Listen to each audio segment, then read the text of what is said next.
importanza għandu dan il-ktieb illi għandek f'idejk? Dan il-ktieb huwa importanti kemm mill-lat ta' storja, kif ukoll mill-lat bibliografiku. Huwa importanti mill-lat ta' storja għax jirrifletti il-ħsieb ta' de Soldanis dak iż-żmien bħala bniedem tas-seklu 18 ngħidu waħda tal-Enlightenment. Huwa importanti mill-lat bibliografiku għax il-ktieb innifsu għandu storja interessanti ħafna.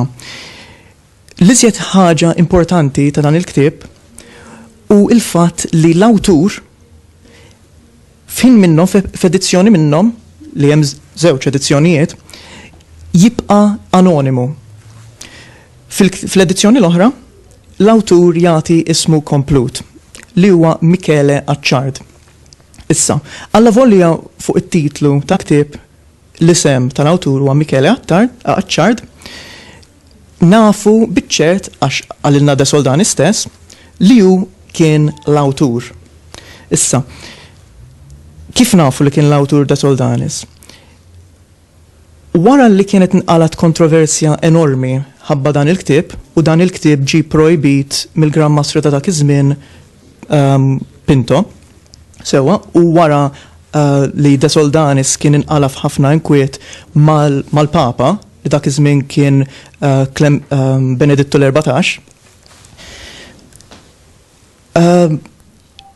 De Soldanis kiteb manuskritt intitolat Apologija kontra Michele Acciard huwa qal biċ-ċar li hu kien l-awtur ta' dan il-ktieb. Però qal ukoll li il-kapitli f'dan il-ktieb li ir-raġuni għaliex ġie projbit dal-ktieb kien infatti mħabba it-tieni kapitlu. Issa, dan it-tieni kapitlu fih l-awtur ta' Soldanis qal li meta l-ktieb kienet jiġi pubblikat dan ċertu wieħed Acciard li allura de Soldanis stess qed jikkonferma li dan il-bniedem eżista u ma kienx bniedem fittizju bħalma hemm min jaħseb li kien. Hemm infatti kotba li jagħtu rendikont ta' awturi li jużaw jew pseudonyms jew baqgħu anonimi u jagħtu propju lil Michele Acciard. Voldiri de Soldanis konferma li jeżisti. Qal ukoll però li fit-tieni kapitlu u fl-ewwel kapitlu li de Soldanis diskrivihom bħala disfigurati għaliex qal li Acciard kien biddel il-kontenut. De Soldanis huwa ammetta da. Qal li hu kien kitbu, però qal li imbidlu ċerti biċċiet minnu. U ċerti biċċiet minnu kienu sedizzjużi ħafna.